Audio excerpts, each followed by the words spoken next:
Hey guys, so I'm in my Maverick again, and in the past I've ran these CarABC wireless CarPlay adapters, and they've worked great. You know, the mapping has been great, the texting has been great. I haven't really had any complaints with it, but today I want to try something different. And it's this right here, and it's a same company, CarABC, but it's a mini AI box. So it uses your wireless CarPlay, but it's kind of like a little AI box, so they claim. But I could run some apps with it, like YouTube and Netflix and things like that. So I'm going to give it a shot today.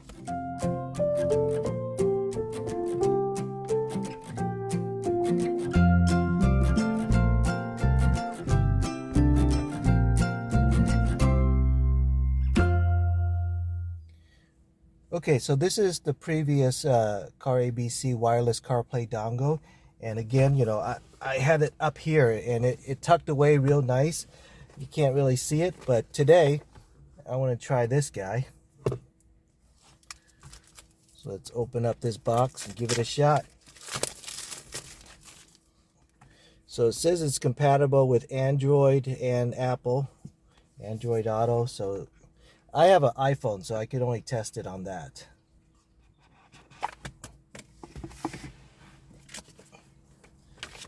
Okay, so there's a user manual, some directions. Also, this box comes with all these USB ports. So whether you need a USB-C to C, it comes with that. If you have this angle, if you need an angle USB port, that's also really nice. So, for instance, if you have something like this and you want it to be at an angle and still have a port, so you don't lose this USB port, that's also really nice.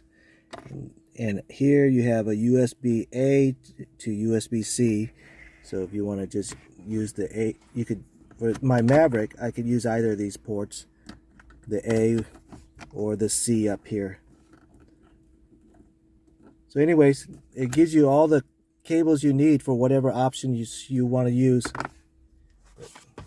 Here's the AI box itself. So it's got a similar hockey puck shape, but you can see there's a lot more ports.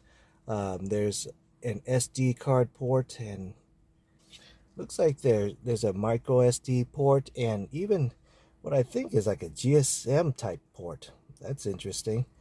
But here's a HDMI output and Type C USB. So that's mainly what I'll be using it as.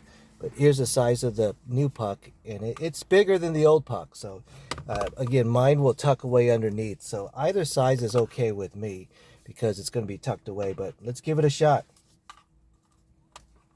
So I'm just going to remove the old one,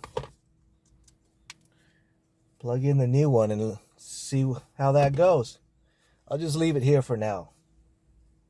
So I'm getting some agreements on the screen, so it's recognizing it.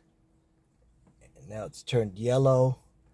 Oh dang, it's already up. That was pretty fast. So let's connect. Usually on these AI boxes, the first connection takes a while, but this was pretty fast. It booted up pretty fast. Okay, so it's connected to the AI box, so let's give it a shot.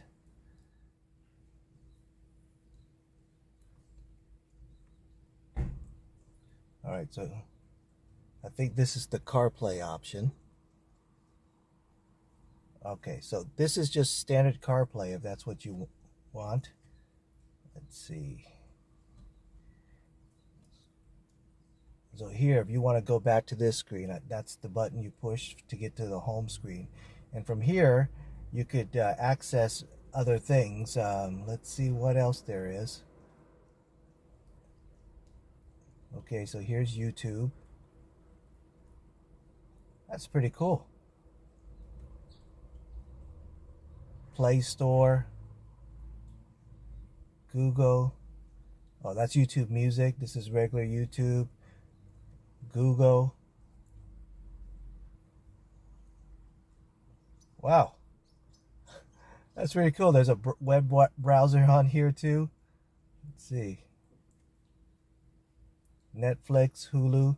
So you can see there's quite a few things here. Disney Plus.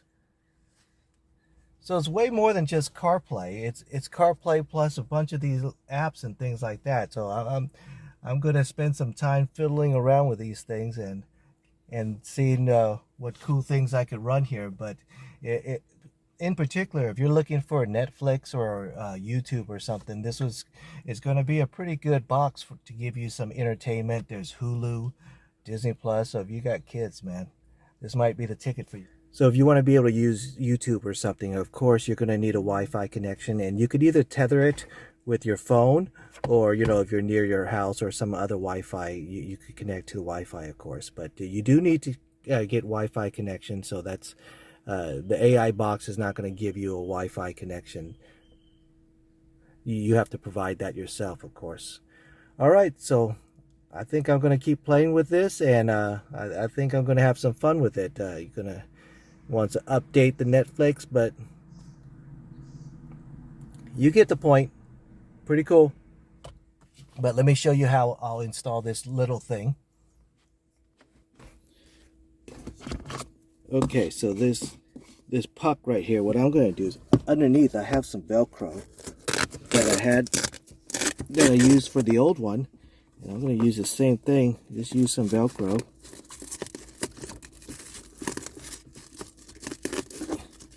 And I'm going to try to do this with one hand. Of course, it'll be easier if you had two hands. But I'll Velcro it up like that. And you can see it's pretty much out of the way. And of course, I Velcro up that cable too. And when you look up, it'll be like this. And it will be hidden. Like I said, that cable will be hidden when you put up the Velcro. Anyways, that's my new CarPlay AI box. Pretty cool. All right, so I've been using this for a couple of days now, and I cleaned up the wiring, and that's the way it looks. The wiring's all nice and clean. But one thing I learned is that this is basically just like an Android pad. Having an Android pad, you know, you could connect your phone to it. You know, there's my phone. But basically, all this apps and the Google Play Store, it's really just like having an Android tablet, and that's really cool. And you can even put a SIM card in the dongle and get 5G wireless connection if that's what you want to do too. So think of it as having not just CarPlay, but having an Android tablet right on your screen. And of course, you know, you could have CarPlay too, if that's what you want. But this has been working great. It's actually very fast. I'm pretty surprised it got cut off when it connected me over to CarPlay. But yeah, everything booted up really fast. I'm really surprised, and I think it's been working great.